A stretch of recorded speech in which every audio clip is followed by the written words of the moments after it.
Hello friends, I hope you are doing well, and I guess you all must have heard till now all most of the apps are using GraphQL API integration. So this tutorial is nothing but about the GraphQL integration, how we need to apply the GraphQL API things. So this is the UI what you see right now on the screen. This we will be creating using SpaceX API real-time API, which will use the GraphQL into it. So let me start the tutorial. This is the free GraphQL API provided by SpaceX organization, and here you can see this is the endpoint URL. Right now the down you can see the launch queries which I will be querying to get the JSON.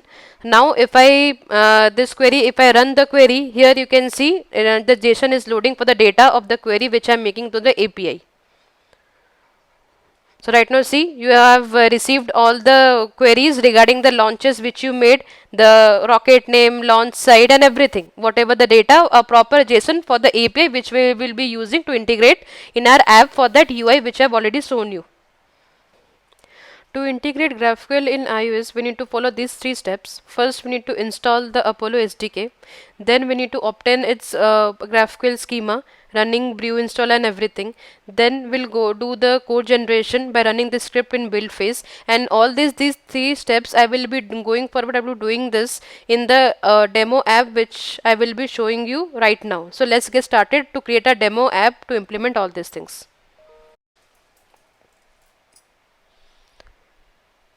Let's create iOS application.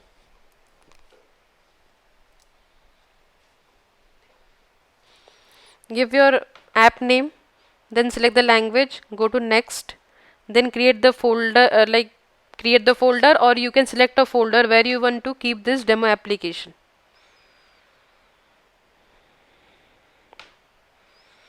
So now let's create first the UI.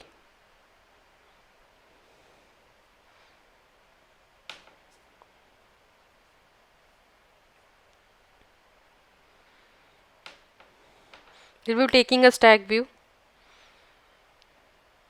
and we'll give all the top bottom leading tailing with a 0 constant.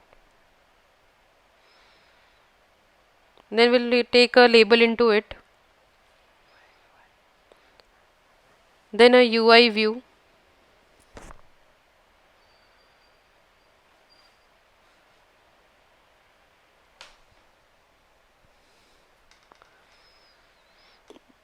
now we'll take a UI table view which will have all the datas of those launch queries and everything. And this UI view I have taken to keep the loader. Well, we'll get time to load the API. At this time, we'll show this loader, and once the API is loaded, the data is successfully loaded into our app. At the time of display, we'll hide this loader and we'll show our contents of the table view. And this label I have taken to give a heading. Gist heading, like if you can say a GraphQL thing example, anything you can give.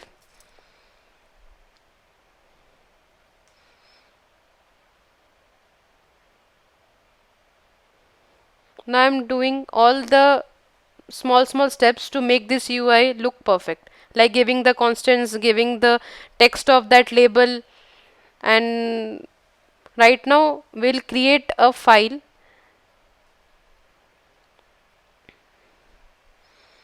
It is a model view. Here we will follow the MVVM model. So for that I will be creating a launch view model. In this view model, the every logic of this querying and doing everything will happen here.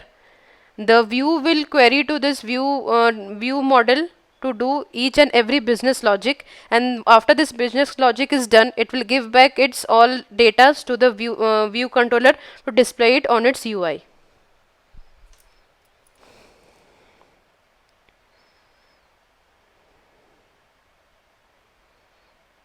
Now I have created this GraphQL folder. This folder will contain all the GraphQL related files which we'll be using to call our GraphQL API. First I have created the helper class.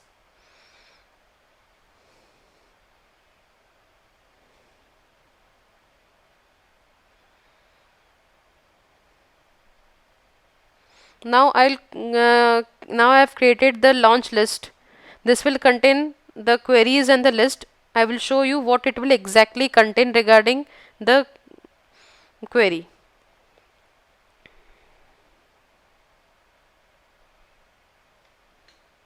Now this is, I have created a dot GraphQL extension file. So this will also contain a GraphQL thing. What it will, so once I will come to that, I will show you. So now let's go back to the cell creation UI. Now you have seen I have created the, I have done with my base UI, that is a table view, and it's loading thing in the main VC. Right now I will create the cell. This is the default image which I have kept for that circular image. If you have remember the UI in the left side, there is a circular image. For that I have kept a default one. That won't be any driven from API. And this is nothing but a very simple UI that I am creating with one image in the left corner and three labels into a stack in the right corner. So which will have three things, that is the rocket name, its rocket name, site, and everything.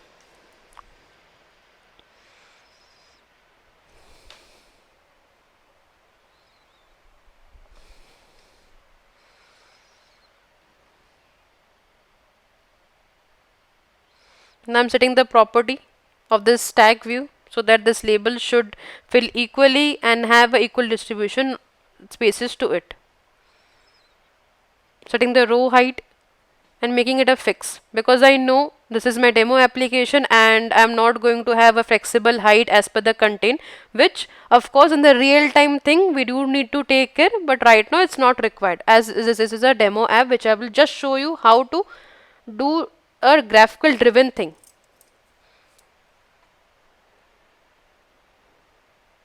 Now I've set the image to that image view which I have kept it locally in our app.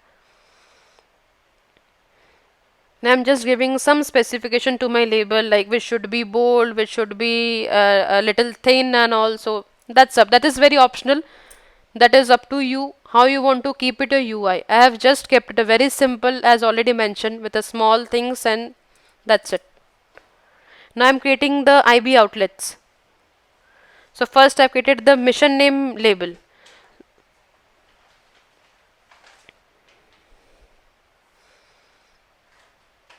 So as mentioned, three labels I have kept for the three informations of the API. That is, one is mission name, site name, and rocket name. Now I will give a reference to it.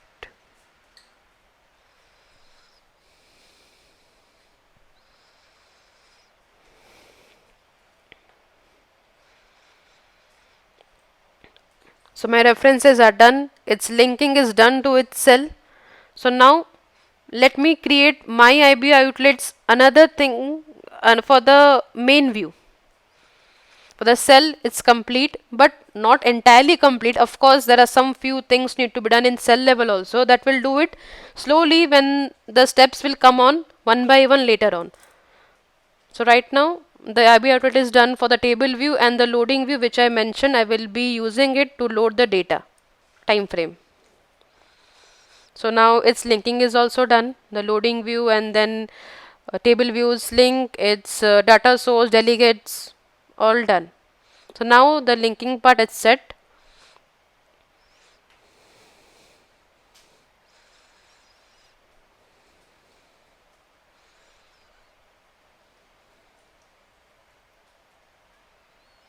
So here let me give a name to a label. Not a name, I can say, you can say a heading for our demo app.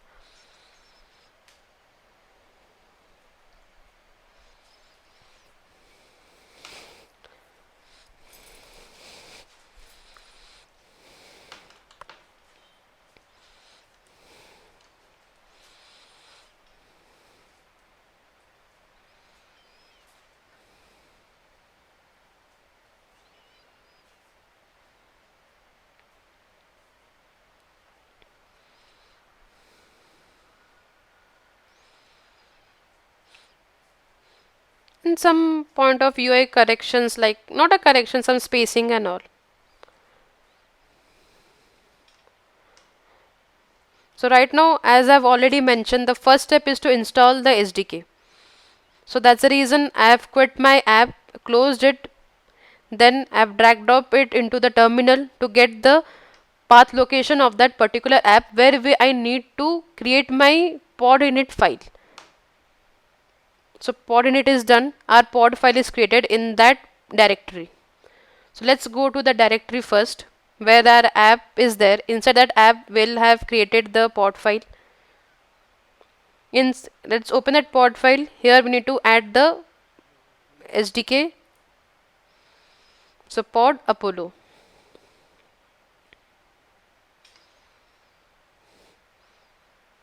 Now save it and close this pod file. Now return back to the terminal, and here we'll do the pod install. Now the terminal will install the pod of Apollo into the app. So now we know we are not going to open the previous X project file which we previously we opened and did all the creation, UI and everything. Now we'll open the X workspace, because as you already know, once we install the pod, we are not going to work into that X project file. We will implement everything and do all work into our X workspace. Now first step work is done, installing Apollo SDK. Now let's download the schema. So this schema you can get it from the backend people, or else you can download it by yourself, that is by using Apollo CLI command. So now the GraphQL path will take the GraphQL path, and there will use the CLI command, this Apollo CLI command which I was saying it just now, to download the schema.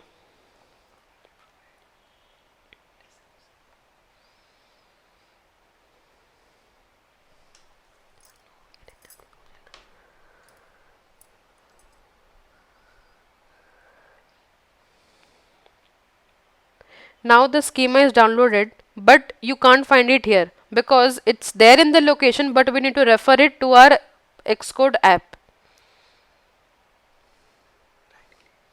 So here, see, now we are doing add it to our file. See, now as I'm already mentioned, it's downloaded the GraphQL folder, there I've copied and added. So once download, automatically it won't get added. We need to add it to our thing. And right now see, this is the schema which we downloaded.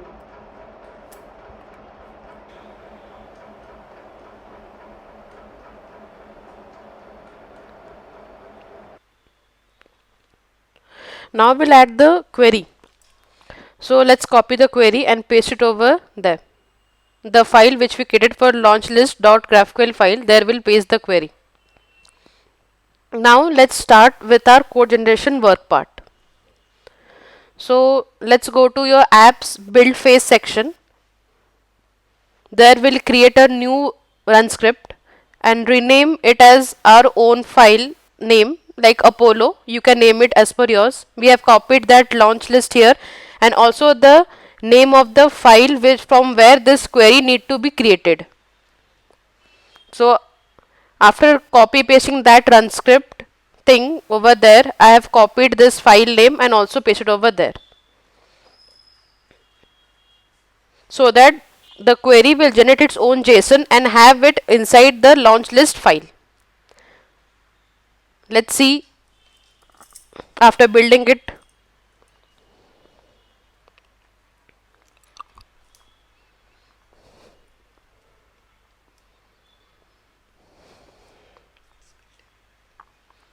It's still running but with a failure. So this is the failure result what I got, and the reason of this error is because we have created all the GraphQL files in the inside a folder, that is a GraphQL folder. All these files should be in the root section, that is where the app delegate and scene delegate files are present, in the root section of the project. So we'll create a folder that is a virtual folder.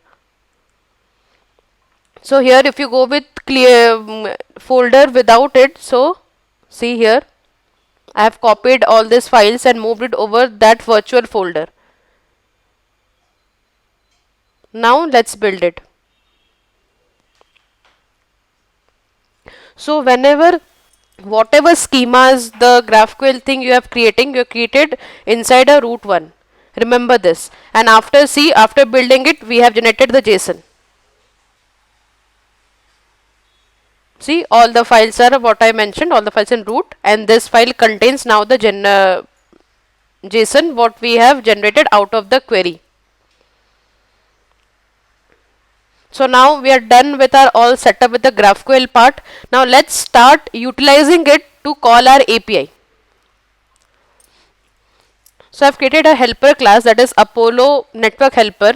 So this class basically is a intermediate between our Apollo library and our app.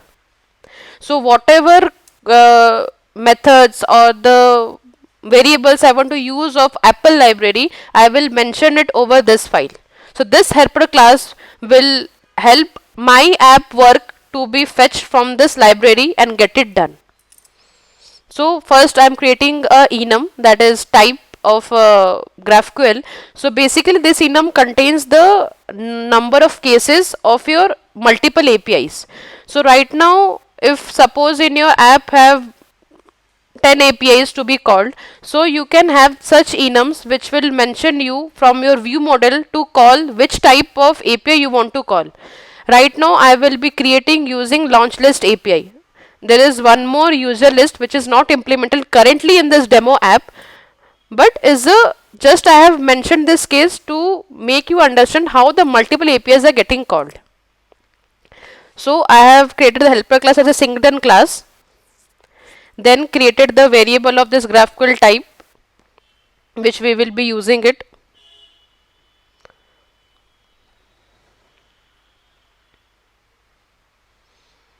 Now I created this Apollo client which will return the Apollo client with all its parameters required.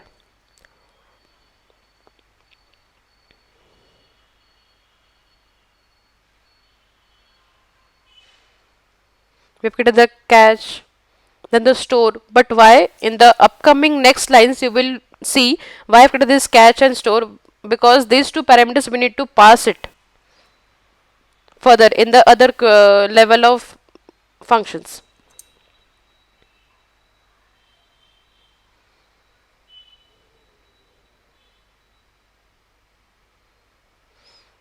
So this is the auth payload.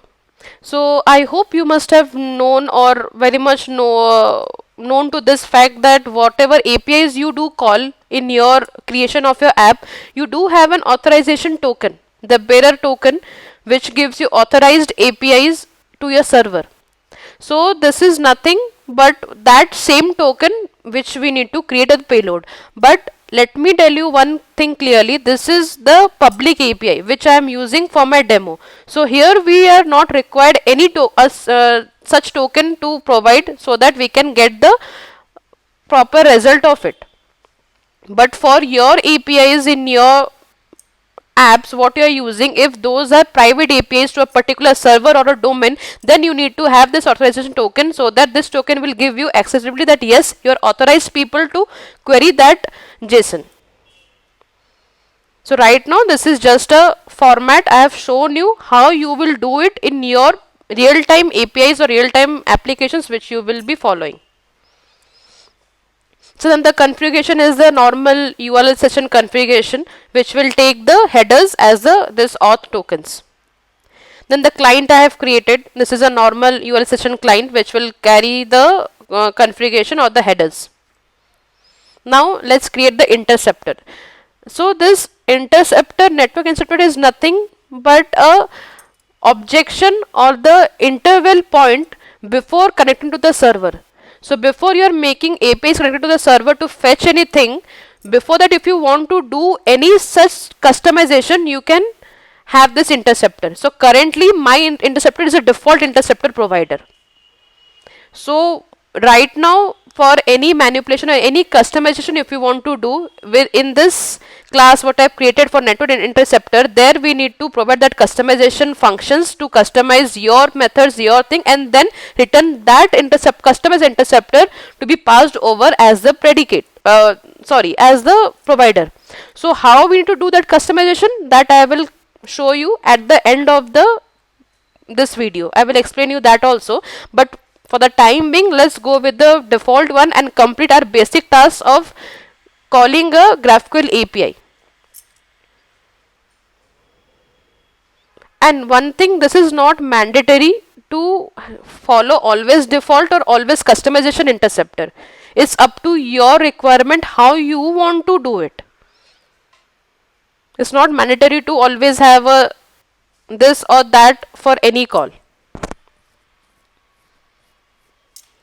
Then after provider, then I am creating a get GraphQL URL to pass the URL session. So here what I am taking, I have used that type enum.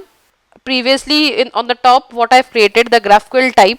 So here which is the type, accordingly I am passing the URL to it. So right now for launch list, this is a SpaceX URL which will give us that launch list query. So for user list, you will have a separate one. So right now I have kept it as some dummy like a slash user list. So when you will have the user list one, you can pass exactly that. So please don't take this user list URL and then if you will run this, use this and run it, you won't find anything because this is a dummy one which I have kept it. But the launch list one is the fair and the real time SpaceX URL which will give you the actual launch list thing. So right now I have used the URL, see the line 28, then the request change transport also I have created which will keep the interceptor and also the URL what we need to have it.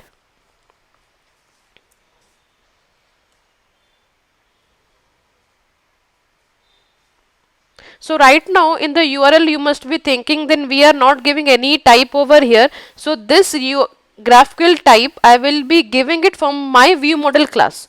So right now this the line 17, this I will setting it from that class. So no need to worry about it.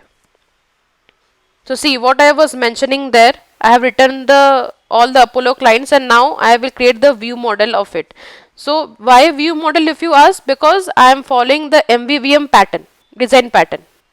So for that reason first we created our views, then right now we are creating our view models. And also model part is also done. The launch list and all everything, we did that. So now we are copying the query. So see the query, launch list query has a data. Data will contain all the launch lists, whatever inside. So while creating a model, we'll have that same path. So how to get that array? So launch query dot data dot launch. So if you go, just now I showed you the format, in which format and where it lies. So to go to that file and then create the object of it. So now I've created a function that is fetch launch list. So here what we'll do, initially we'll clear our array. So launch list dot remove all, because sometimes not in a proper format, because sometimes what happens, twice the API gets called. So when the response get back twice, it added the data twice. So for that reason, whenever we are calling the API, let's make sure to clean everything and then fetch the API and save it over there for our future use. So now I have the helper class. I have taken the instance of that object instance of that singleton class. As I already mentioned, the type I will mention it from my view model class.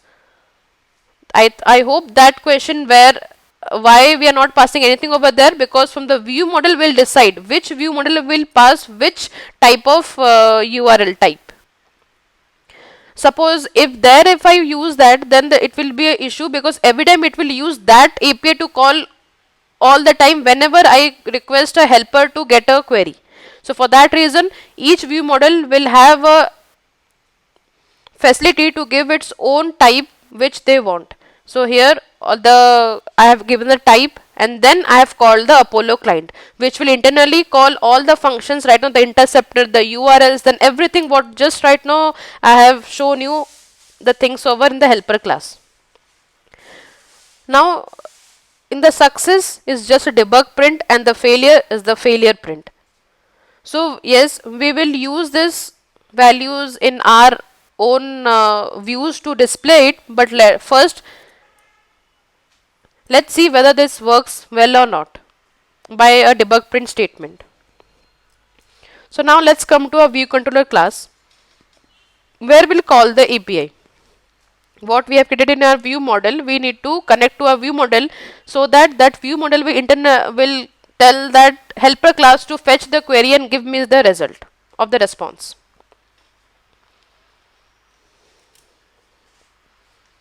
So this is a method of to fetch API. I will write that.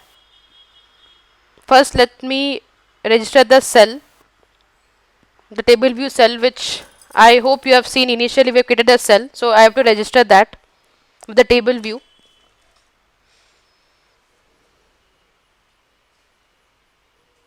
UI nib pass the identifier name over here. As my class cell class name and identifier name, I will keep it same. It will be easier for me to use it. You can have it different also, that is up to your choice. You can have your class name of the cell and its identifier different also. For me, I have kept it same, and the bundle will be passed as nil. So my identifier and the nib name is same.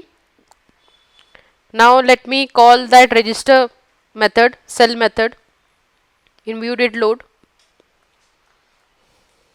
I have already in line 15 created an object of my view model. Using this view model variable object what I have created, I will call my API, that is fetch launch list API, which I just created in the view model. So view model dot fetch launch list. Yes. So now the API is called, the cell is registered. Now let me also call this fetch API method in view did load, so that after registering cell it will call the API.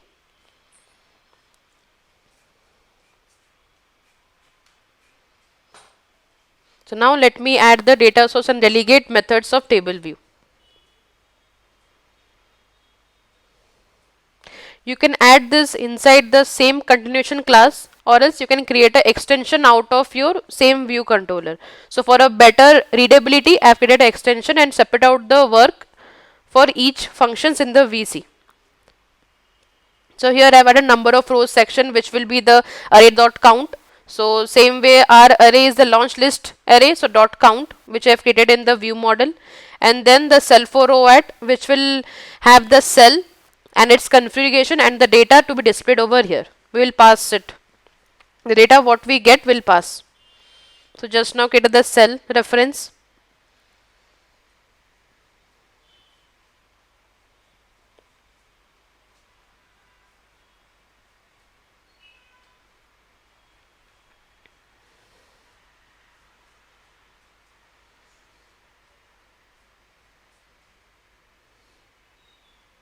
Yeah.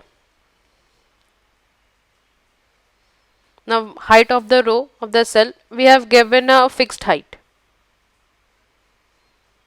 because our right now the demo UI doesn't require any flexibility of the UI to grow up and down. That's why a fixed height we have given. And currently I'm not passing any data to cell to display. We just want to see right now the API is successfully fetched or not. So for that we have, if you remember, we have written a debug print in the success and failure method of the API. So in console, yes, see, in the console it got printed. I have written the debug print. Now if you, for the verification, let me search. See, this name I have given for the API to be fetched, and right now I can see in my console. So right now, till now my work is all set and done and completed with a perfection. No flaws in it right now. I have fetched the API, I got my response, I got my data. So right now I need to display it in my views. So for that I am creating a protocol.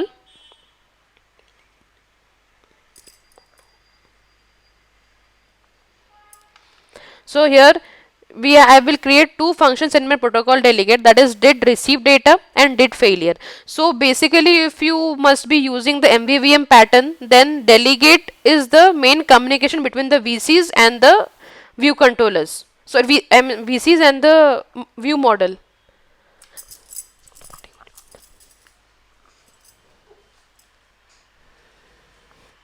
So right now after getting the success, we'll check for the errors, because GraphQL in the success level also passes some few errors. Rather than in failure section, it passes some few errors in success level also. So we'll check for that. So I have written a if let statement for it. So here I will create the delegate of the view model and will pass the success delegate, that is did receive data for the success, and right now I am checking for the error. So I have given a delegate dot did failure error message. So error will pass it directly.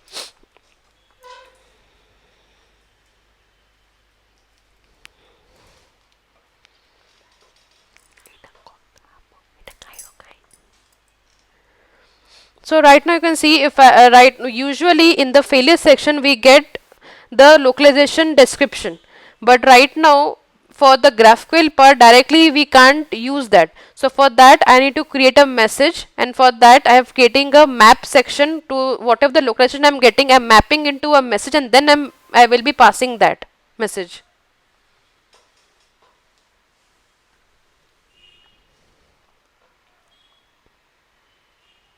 Yeah. But this thing you can directly do in the failure section, that I will show you next. Only for the errors which you are getting in the success level also you can do it in this way, mapping it down and then passing it. So right now see, once I have checked the if let errors, if no error, then it will come to my 33 line, and there I am getting all the datas and passing it.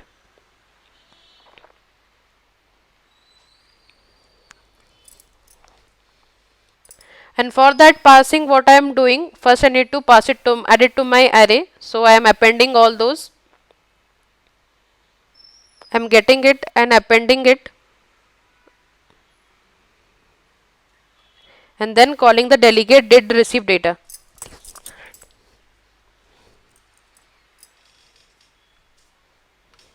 Right now remember, just now I told for the failure section you can have directly error dot localization description, because here this is the error type.